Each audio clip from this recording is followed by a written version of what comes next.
Arti mandi menurut istilah syar'i adalah menggunakan air ke seluruh badan dengan cara-cara khusus seperti yang diajarkan oleh Nabi sallallahu alaihi wasallam. Di antara ayat yang mewajibkan mandi di saat kita junub adalah A'udzu billahi samiil 'aliim minasy syaithaanir rajiim. Wa in kuntum junuban fattahharu. Dan apabila kamu junub, maka bersucilah. Dalam sebuah hadis yang diterima dari Abu Hurairah radhiyallahu an, Nabi sallallahu alaihi wa alihi wasallam bersabda, "Idza jalasa baina su'abihal arba' thumma jahadaha faqad wajabal ghusl." Apabila seorang suami duduk di antara keempat anggota badan istrinya, lalu dia menggaulinya, maka wajiblah atas orang itu mandi. Jadi bila seseorang meratakan air ke seluruh tubuhnya, dimulai dari ujung rambut sampai ujung kaki, tanpa ada satu bagian tubuh pun yang terlewat, maka orang itu sudah dianggap mandi dan dianggap suci dari junubnya, bagaimanapun cara dia meratakan air ke seluruh tubuhnya tersebut. Namun apabila kita ingin mandi sesuai dengan sunnah Rasul sallallahu alaihi wasallam, maka beliau telah mencontohkan tata cara mandi sebagai berikut. Pertama, tetapkan niat dalam hati bahwa dirinya mau mandi tanpa harus diucapkan dengan lisan. Setelah itu cucilah kedua tangan sampai 2 pergelangan. Lalu tuangkan air dengan tangan kanan ke tangan kiri. Lalu cucilah faraj dengan tangan kiri sampai bersih. Setelah itu berwuduklah. Dimulai dari berkumur-kumur, istinsyak dan istinthar 3 kali. Lalu mencuci wajah 3 kali,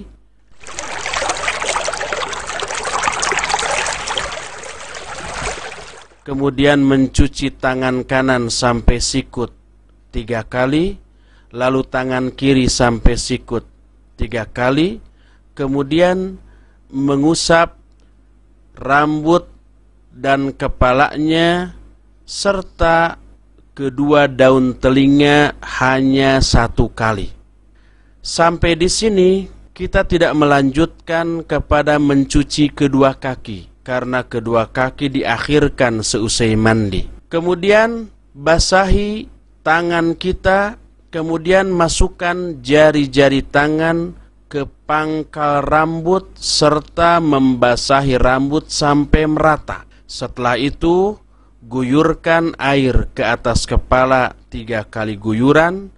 Kemudian ratakanlah air ke seluruh tubuh.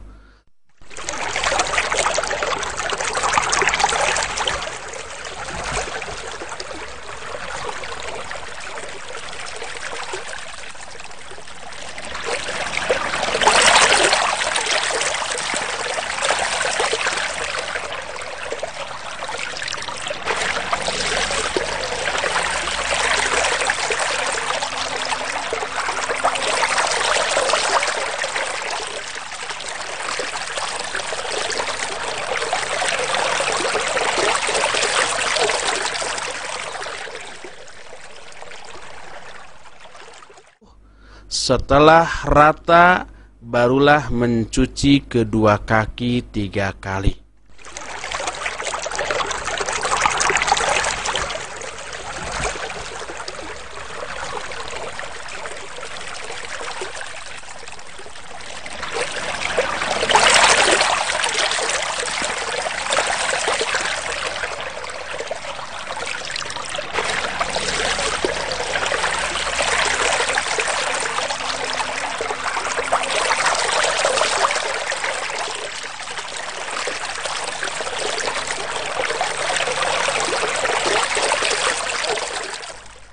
Dibolehkan memakai sabun atau wangi-wangian di tengah-tengah guyuran air ke badan.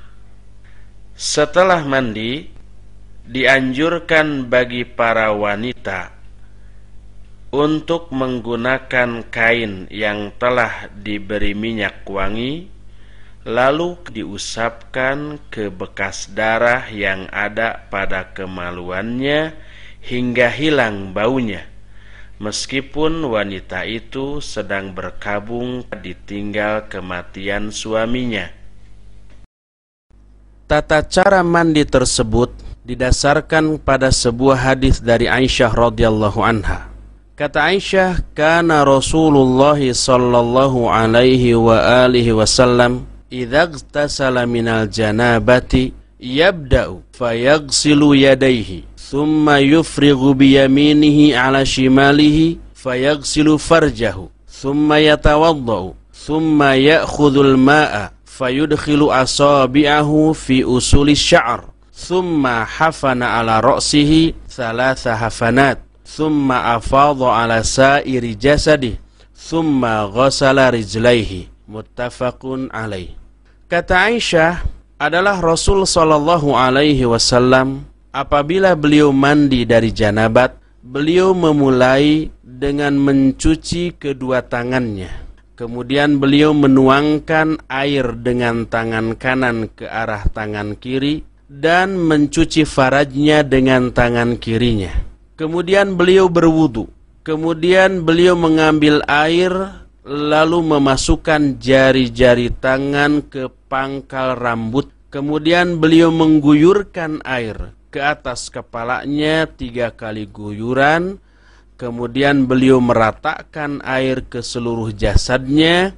Setelah itu beliau mencuci kedua kakinya. Adapun hal-hal yang menyebabkan diwajibkannya mandi adalah: pertama, keluarnya air mani dengan syahwat, baik karena jima, mimpi basah, onani, ataupun masturbasi.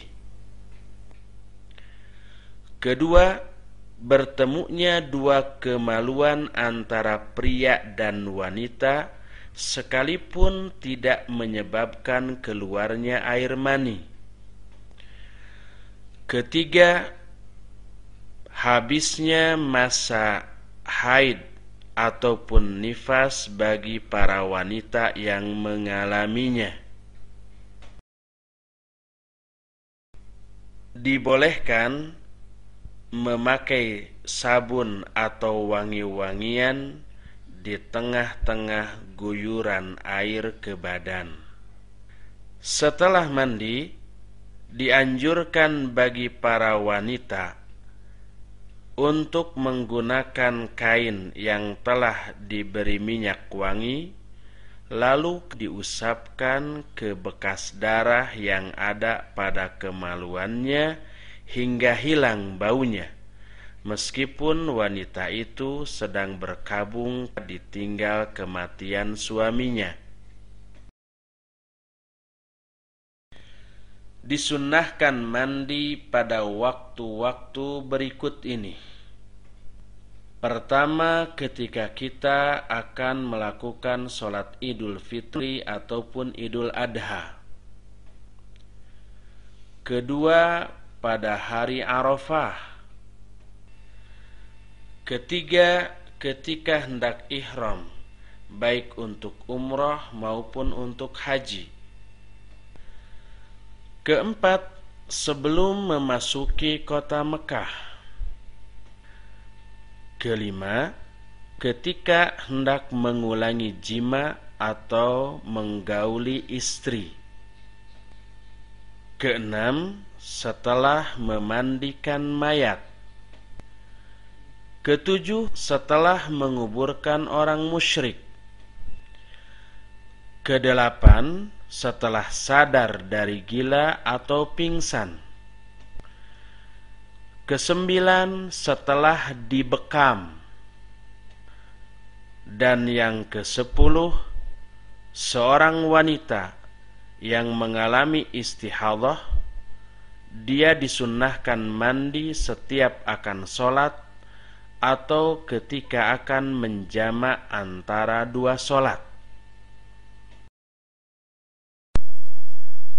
Ke-11, mandi untuk sholat Jumat, kecuali bagi orang yang badannya bau dan berkeringat sehingga mengganggu orang-orang yang sholat di sekitarnya, juga para malaikat.